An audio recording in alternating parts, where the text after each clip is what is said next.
Here we are. We're gonna get a $74 burrito at Chipotle. All right, here it is, $74 burrito.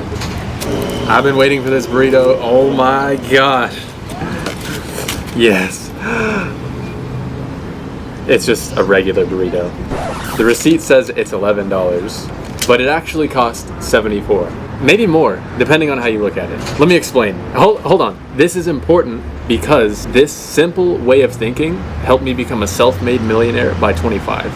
You were probably expecting me to show you a fancy burrito with gold leaves or just a bunch of guac. No.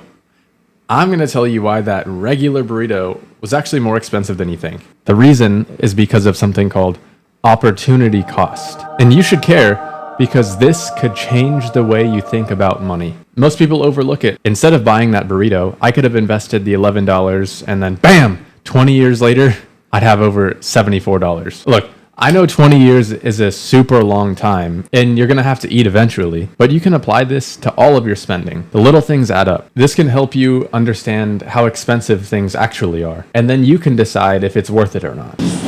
Pop-Tarts.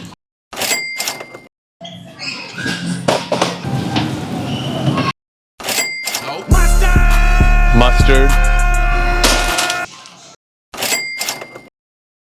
Hot Cheetos. Crest. But not Colgate.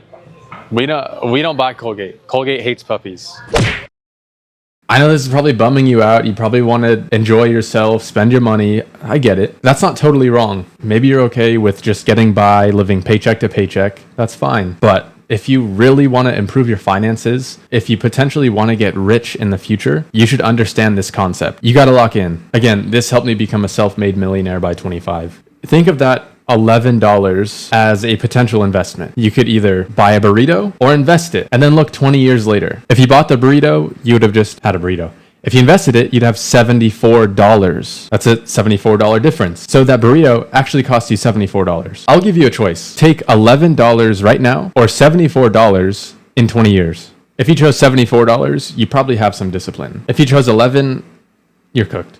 I'm not saying never spend your money, but understanding opportunity cost can help you understand the true price of things. Maybe that $11 burrito is worth it sometimes. Opportunity cost is what you give up when you make a choice. Imagine there's a fork in the road. Path A will give you $100. Path B will give you $150. If you choose path A, you have an opportunity cost of $50 because that's what you gave up for choosing path A. You missed out on that extra $50.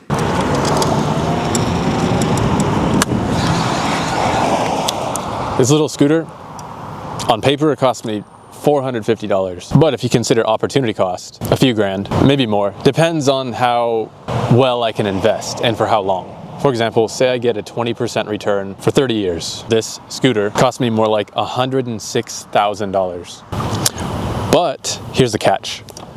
It's really fun. If I could actually get a 20% return for 30 years, then maybe the fact that this costs $106,000 isn't that big of a deal 30 years from now. I would have a lot of money where this would be insignificant. But don't use that as an excuse to just blow your money. You have to be actually investing right now. So is this little scooter worth $106,000? I don't know, man. It's really fun though, because I do invest a lot of money otherwise. What do you spend too much money on? Video games. Video games. Okay. So how much does that cost? You're buying like a lot of games all the time, or this is a once a month? I usually would spend like a good $60 on the controller. So overall, I would spend like $100 in total. I feel that. Yeah, games are super expensive nowadays. What do you play on? Xbox, PS4. PlayStation? PS4. Okay, yeah. I just got a new PC. I just discovered Fortnite, basically. So I've been playing that a lot.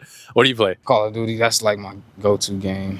Is that Warzone? Nah, I don't even play too much Warzone like that. Play like a lot of like Ground War. So you got the game, you got the controller, you got the console, you got the TV, all that. Yeah, I think a lot of people could relate to that. They'll be buying games. I just bought a PC. So I like the numbers. I like doing the calculations. So this is about opportunity cost. Let's just look at the games. Say $60 a month somebody spends. Mm-hmm. Think of that $60. You're either going to invest it in that game or in a stock, right? Mm-hmm. And then you look like 20 years later or something. So a long time. But if we calculate it, that $60 20 years later, if invested, would be about $400. So that's the way I think. That's called opportunity cost. So how much does that one, that's just one game I'm talking about. One $60 game that costs $400. So not 60, but 400. So I'm not saying never spend any money at all, but it helps you understand how expensive things are, because you can invest that money, right? You can do it from your phone. You can invest it in an index fund. Listen, you got to learn that life is more about not just financially, but spiritually. You got to understand that this life is passing, and everything that you have now is going to pass itself. The people is what makes the experience more gratifying and more like fun. Very good. Very insightful. I just thought they needed to know, because there's a lot of people that's being destroyed based on video games alone. I'm not saying just, completely stop cold turkey. That makes sense. I'm not trying to shame you or anybody for the purchases.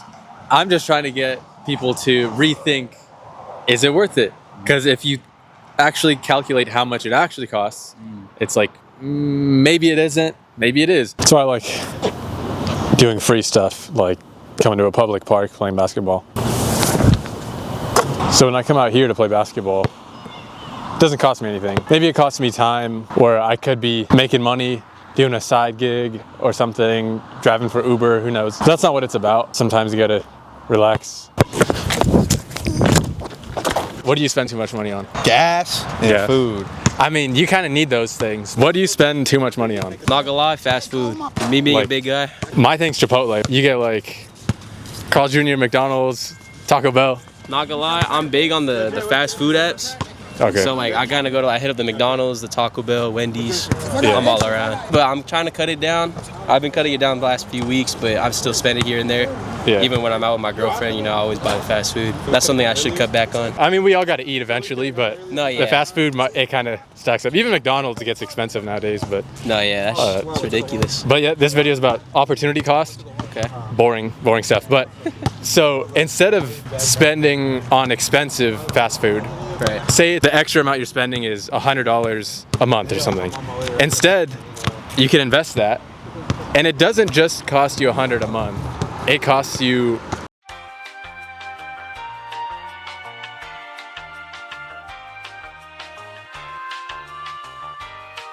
because you could have invested it like over 10, 20 years. It balloons, it grows. Let's compare two car options, a Toyota Corolla or a BMW 5 Series. For a Toyota Corolla, your monthly payment would be about $245. A BMW 5 Series would cost you about $960 a month. Compare that to the Corolla, you're paying an extra $8,500 a year. Let's just look over the course of 5 years.